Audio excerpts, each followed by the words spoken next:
أعوذ بالله من الشيطان الرجيم بسم الله الرحمن الرحيم والصلاة والسلام على أفضل الأنبياء والمرسلين بعد الخلائق أجمعين سيدنا وسندنا وشفيعنا مولانا وحبيب قلوبنا بالقاسم محمد اللهم صل على محمد وعلى بيته الطيبين الطاهرين المعصومين المظلومين الذين اصطفاهم الله أجمعين. أما بعد، فقال الله تعالى في محكم كتابه الكريم وقوله الحق وهو أصدق الصادقين بسم الله الرحمن الرحيم وما خلقت الجن والإنس إلا ليعبدون. صدق الله العلي العظيم. صلوات على محمد وآل محمد.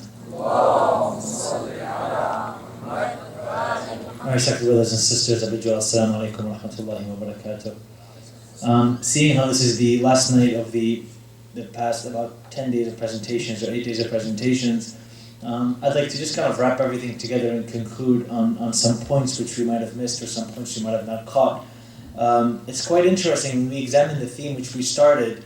It was starting off from the basic concept of questioning everything that's around us and trying to come to logical deductions and everything that we have.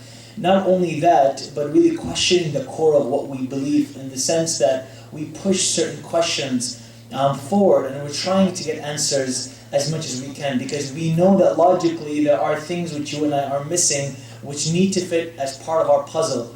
And as we stated, religion is not meant to be an imposed law in our lives. It's meant to be an inner reality which comes out and it's brought forward from our existence. We are the reality. Human beings are the reality which religion is created for. We are what religion is meant to create, which is the best human beings, and we have that. And what really religion does for us is it brings out this inner core which is inside to make us these individuals which we are trying to become. And hence when Allah in essence creates us and He puts us on this earth and He speaks to the angels and He says to them, إِنِّي أَعْلَمُ مَا لَا تَعْلَمُونَ, I know what you don't know, even though you might think that humans will cause bloodshed and killing and etc. There is a human potential which, if can be reached, will be such an astonishment to existence and reality that these individuals who do reach as highest levels of existence will really change the world. And perhaps our imams and our prophets are these individuals who were the best from society, who came forward and gave a law and decree of change to mankind so that maybe something can happen, so that maybe a change can spark up. And that's exactly what we see happening in Arabia, as we spoke about that.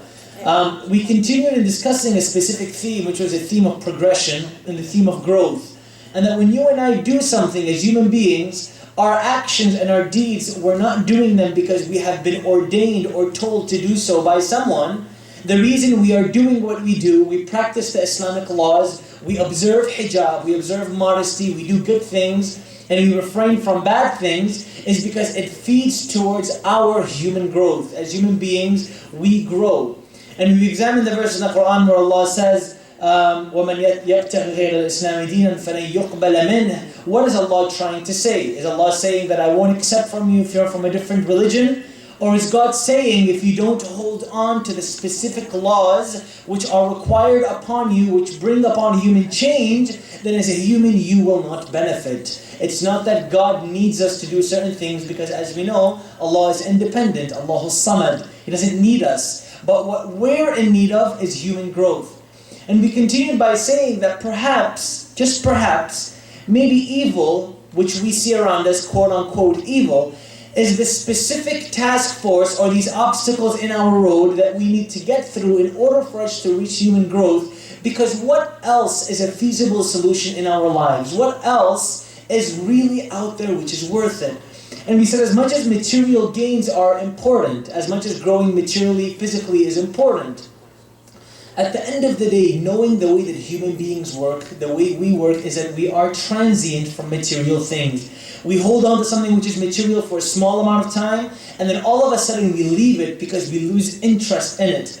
And that's our reality. And at the end of the day, what stays with us, even when we go to our grave, is our human growth and our potential and what we've done on this earth. That's really what matters. And at the end of the day, when we see our goal in our lives as this, and it's not somebody pushing the envelope in order for us to follow a specific religion, all of a sudden now religion becomes a common sense concept and it's not an imposed law. See, the problem that we're having is that there are things being given to us almost forced. It's like you have a child or a baby who doesn't want to eat something and you're forcing the spoon in their mouth and they've got to eat because if they don't eat, they won't survive. And we're the same way. If we don't have as humans a law system which we live by, we won't be able to survive. But what's happening is we've become so repulsed by what's being shoved down our throats because many times it either doesn't make sense or we don't question it, that what we've become is simply rejectors rather than accepting Islam as a reality which is our own human reality, which is parallel to our own existence. Meaning there's no, I'm a Muslim and I'm a Christian and I'm a Jew. There are different religions which are extremely important to observe. But on a greater level, there is something called the human reality, which all human beings share. And the closest laws and the closest reality to that human reality is Islam. Hence, we hold on to Islam. Now let's come to this question, why Islam? I'd like to ask this, because on the past nights, we've really spoke about different religions and there being differences and lack of differences. And the question that we ask really tonight is, why Islam? Why is it that we hold on to a religion like Islam versus many other religions? What's the point of holding on to this religion? Because at the end of the day, there are also rules and regulations. Let me kind of start this at the top. And I'd like to conclude quickly because I'd like to open up the panel for some questions. I know some brothers and sisters have requested a quick Q&A, and we'll try to do that before we leave here, inshallah. The question that we ask is, why Islam? When we really examine our human growth concept, I don't want to leave it as an open human growth without any direction. Human growth needs a specific direction. And the reason we're always told that God or spiritual growth or Allah is the direction to everything, the reason that we're told that is because God represents the epitome of human growth. He represents the highest level of human growth. That when you reach these characteristics, when we, for example, speak of Allah Azza wa Jalla in the Quran, He has specific names like Al-Wadud, Al-Ra'uf, Dhul Jalali wal Ikram, Al-Ghafur, Al-Rahman, Al-Rahim, La ilaha illahu. These different names that Allah Azza wa Jalla has. Now, why are these names there? Are they simply there so we can look at them, enjoy them, and then walk away from them feeling good that we've recited God's names? Or is there a deeper meaning to these names? And perhaps names are a way that we identify things. When I look at someone or an individual, the way I identify him is by identifying his name. I call upon him by his name. And maybe these names that Allah Azza wa Jalla has are His characteristics. They are the utmost, highest levels of characteristics.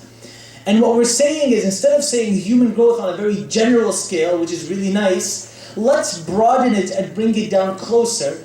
And really look at this idea that the reason people say when it comes to religion coming closer to God is important, what we're really saying is, what does it mean when we say come closer to Allah or to God?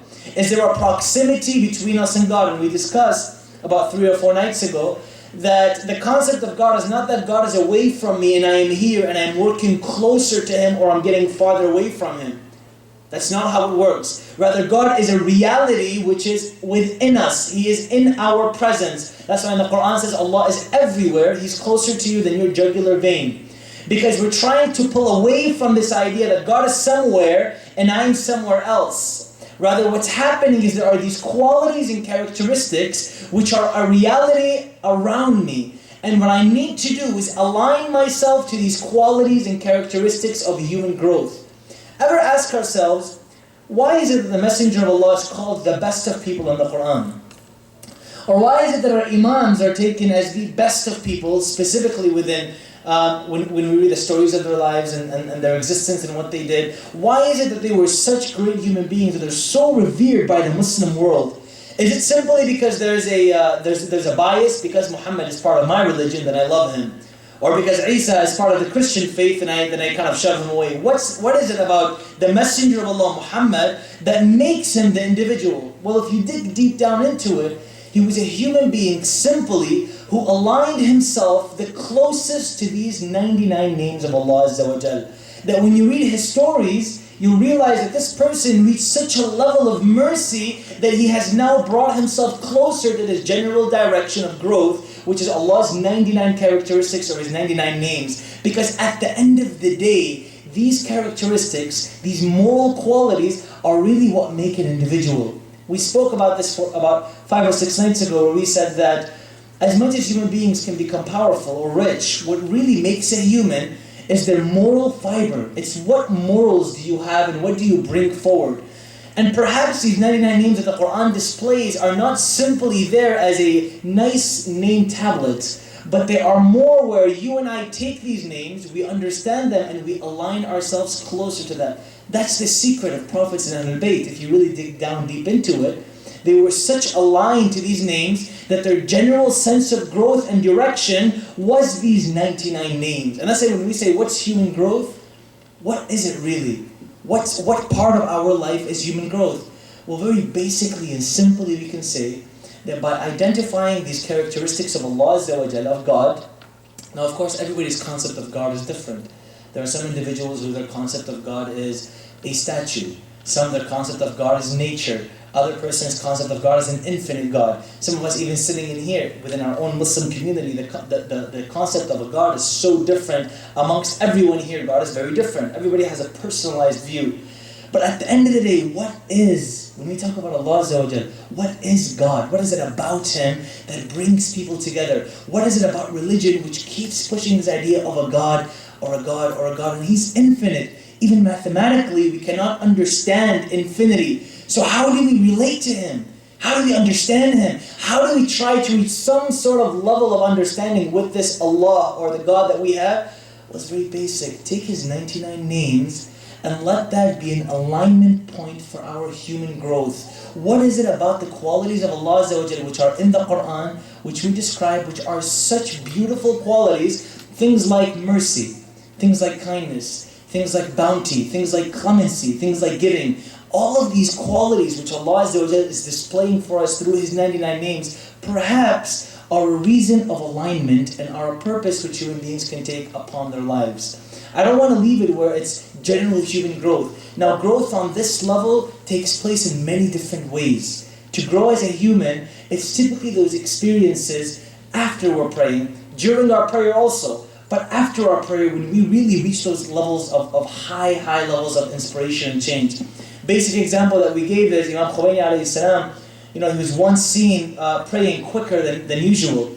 And somebody saw him and said, "Why are you praying so fast?" And his immediate response was, "It's okay because my prayer really starts after I finish praying. That my life isn't about this mechanical movement, which is extremely important. This movement is important. It can change me. But it's typically the moments of inspiration after this which really makes me the human being who I am." And that's why at the end of the day we reach the conclusion that when we see other human beings in the different types of religions, and the different areas they live in, based on their societies, based on the areas they live by, based on their different past experiences, what really matters at the end of the day is this moral fiber that we're talking about. The basic level of human interaction and human growth is this human fiber, the moral fiber which we are discussing. Because at the end of the day, we came to a conclusion and we said that the reason the Hindu might be a Hindu is because of the area he was born or the place that he's living in. And we said even within our communities, many of us here are Muslims, but in reality, is our Islam a self-taught or brought forward Islam, or is it a geographical Islam? Because a lot of the time, our Islam can be a very geographical type of Islam. Because I am from Iraq, or because I am from Lebanon, or because I'm from a specific area here or there, my family is Muslim and hence I become Muslim. And what we're trying to do is to remove this bias of because I'm from there, I believe in this, towards a more practical vision of what religion might be. And perhaps a more practical vision to what religion is and what religion ought to be is that I don't believe because I'm told to believe, but I believe because I really believe. And I certainly take this belief to heart, and this belief really changes me and makes me a better person. Because how many of the times do we believe simply because somebody has told us to believe? And my ideas and my views are not me. I am not autonomous. I am not liberated. I am not free. And what I'm saying is perhaps we can come together and say, instead of simply believing, let's come together as autonomous, liberated human beings and try to bring forward and spark some sort of change within ourselves and our communities through this liberation and through this change. Ask Allah Azza wa Jalla to keep us on the path of Muhammad wa ali Muhammad. Alhamdulillah Rabbil Alameen. Salawat ala Muhammad wa ali Muhammad. I was approached by some brothers and sisters specifically before and after my lectures, and I know there are some loose ends and some things which need to be clarified. So I'd like to keep this as a time for us to, for about 10 minutes, to open up to some questions and try to get as many as possible, specifically with regards to the lectures, or if they're outside of the lectures, then we can try to work on that, inshallah, as well. If there are no questions, then that's fine. That means I did my job and I'm a perfect sitting. No questions here? Yes, brother, go ahead.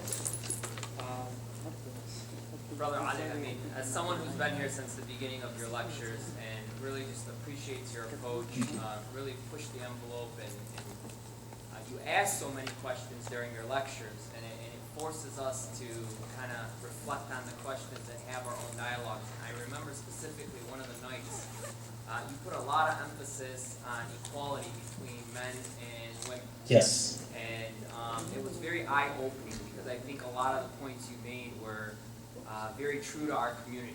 You know, if a son and a daughter have equal everything, and one wants to go away to college and the other one asked to go to college, I think there's this mindset that our women... One is rejected and one is accepted to go.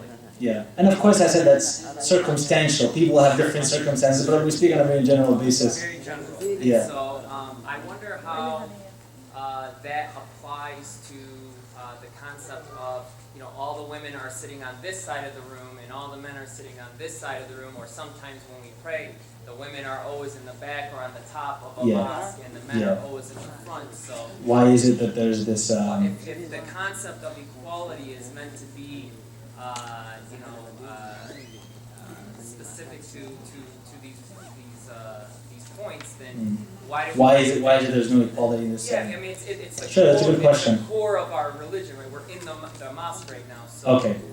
The brother asked a good question. He says, you know, about some nights ago we spoke about equality, and we said that when it comes to different genders, specifically, let's say a male who'd want to go to school and a female who'd want to go to school, sometimes it's sad there's a mentality where if a female wants to go to school, then she is put down even though she might have the same credentials as a male, and that happens sometimes.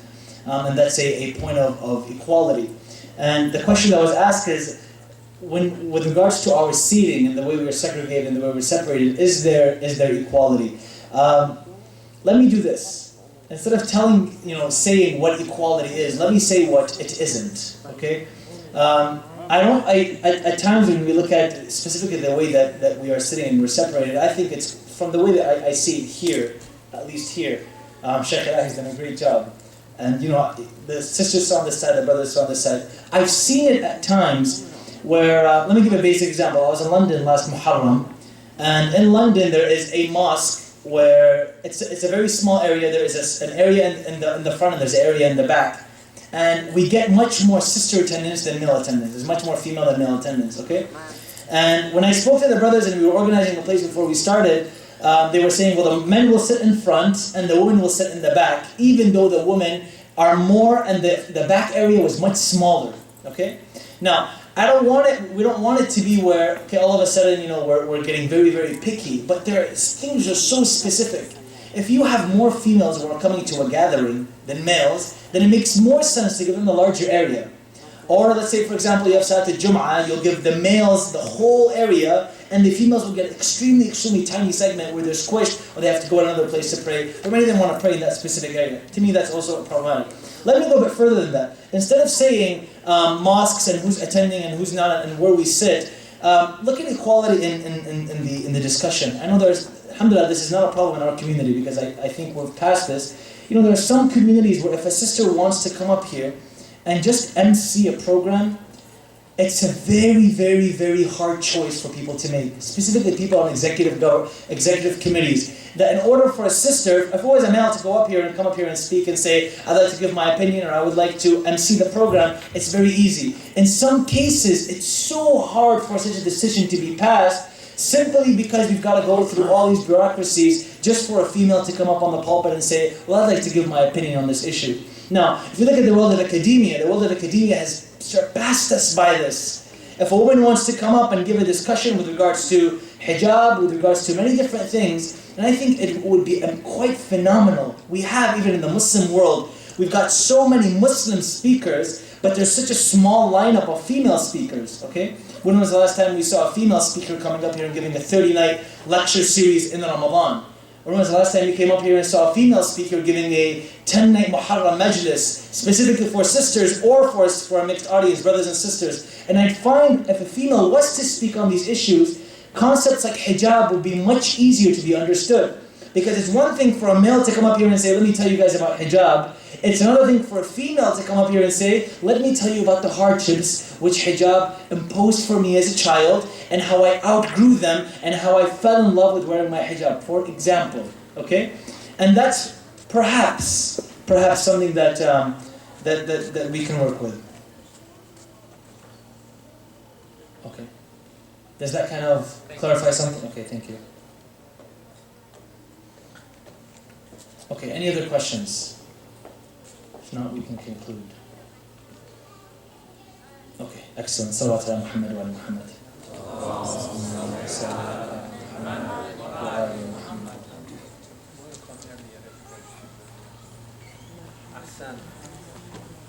Thank you, Brother Ali Najaf, for the past 8 nights that you've been inspiring the youth here with your discussions and challenging their minds. Brothers and sisters, inshallah, tomorrow we will start our program a little earlier at 7:30. Also, if you'd like to sponsor the program and the iftar for the upcoming nights, and the Islamic Council of Wisdom is also giving you the opportunity to sponsor on behalf of the deceased beloved one, and we can put their picture on the screen so everybody can recite Surah Al-Fatiha for them. Please stop by the reception desk if you'd like to sponsor one of the nights. These are great blessed nights. We're almost halfway, so don't let the opportunity miss you. We will inshallah be joined. We ask everybody to join us at Dua al-Iftitah at the masjid at this moment, and then we'll be followed by the salat and the iftar. May Allah accept your fasting, accept your amal, multiply your rewards in this month. Let's all recite Surah Al-Fatiha again to the deceased beloved one, Hajj Ali Mustafa Hussain, who we had the service for the program today, and also to the deceased beloved ones of today's sponsor, Hajj Fuad Haidar and Hajj Ahmad Ayyub. Bismillah ar-Rahman ar-Rahim.